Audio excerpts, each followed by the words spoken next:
I'd like to show you the Barnes and Noble's Leatherbound edition of classic horror stories today. Let me give you an overview of this lovely book.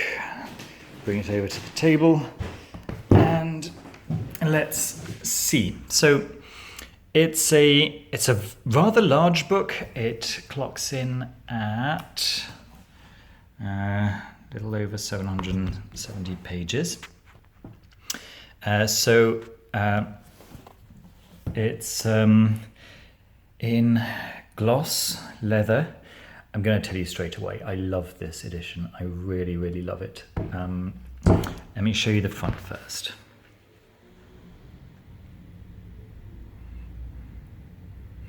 The paint is gold and silver and red, and it looks just great. There's the front, very, very horror-y. I don't even know about Gothic. It's just it's the goo dripping off every surface, and that great blood red detail there.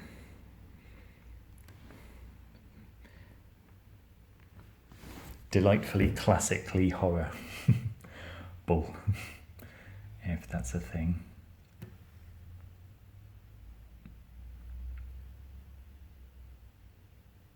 There's the spine with the cobwebs and skull and bones, the bat, and some of the authors that appear inside here. Note the "and others" down here.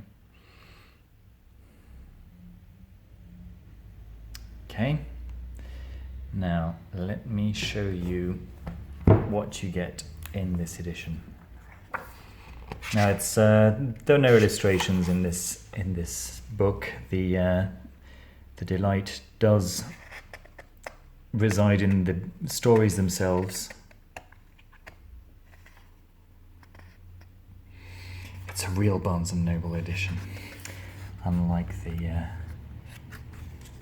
Gods and Heroes of ancient Greece, which I showed you recently. So here are the contents. Edgar Allan Poe. There are 3 very classic stories. J. Sheridan Le Fanu. I don't know J. Sheridan Le Fanu. Maybe I'm missing out. Hopefully not for too long. I will be reading every single one of these stories. Ambrose Bierce, The Middle Toe of the Right Foot, An Occurrence of Owl Creek Bridge. Again, don't know. Henry James, Bram Stoker. I guess these 2 stories do appear in the Barnes and Noble edition of Dracula.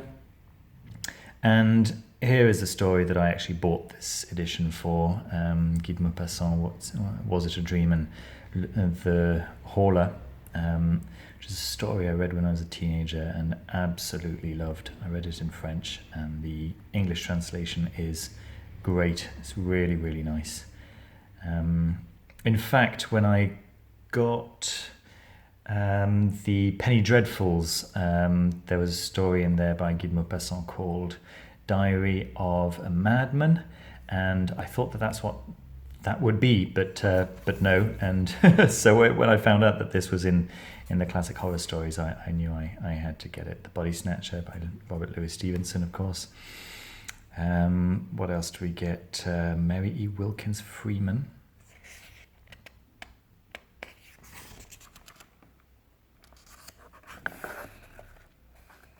Okay. A couple of stories by Arthur Conan Doyle, who wrote a number of Gothic stories. Let me just come over here for a second. I will be doing a review of the full Arthur Conan Doyle Gothic tales shortly, but for now, let's get back to business over here. M.R. James, A Whistle and I'll Come to You, My Lad, very well-known story. Arthur Machen, the great god Pan, once again, just sitting next to it over there. It's a great story, really very, very, very weird, very, very 1890s weird. The Monkey's Paw, again, very classic stories. The Yellow Sign, so I guess that would complement the H.P. Lovecraft book, since the Yellow Sign is Robert W. Chambers' story, the King in Yellow being the story that most people attribute to H.P. Lovecraft, but is actually Chambers. Great story, again, very weird, amazing story of madness and strange goings on. E.F. Benson. A few more authors that I don't know.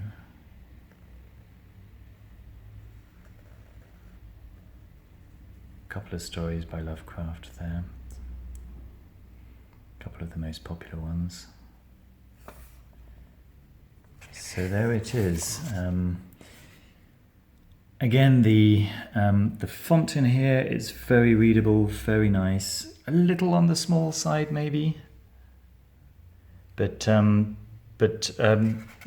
perfectly easy on the eye. No trouble there really. And each individual story gets a front page.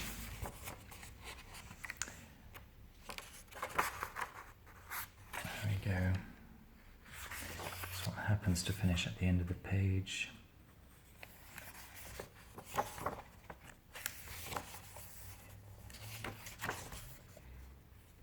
But when they don't, the next story does get its own header page.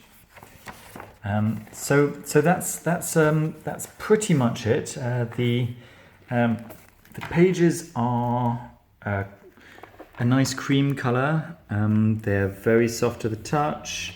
The bookmark is a blood red to complement the detail on the cover there, and the edge is gold. Might have expected it to be silver along with the other Gothic editions, but this is definitely a yellow gold. The inside of the cover is just a pretty pattern. What do we get at the very end here? So, biographical notes on each of the authors.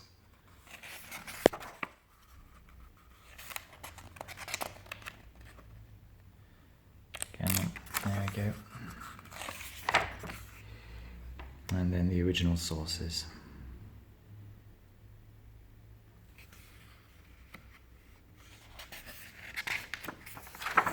There we go, a really, really lovely edition with some fantastic stories inside.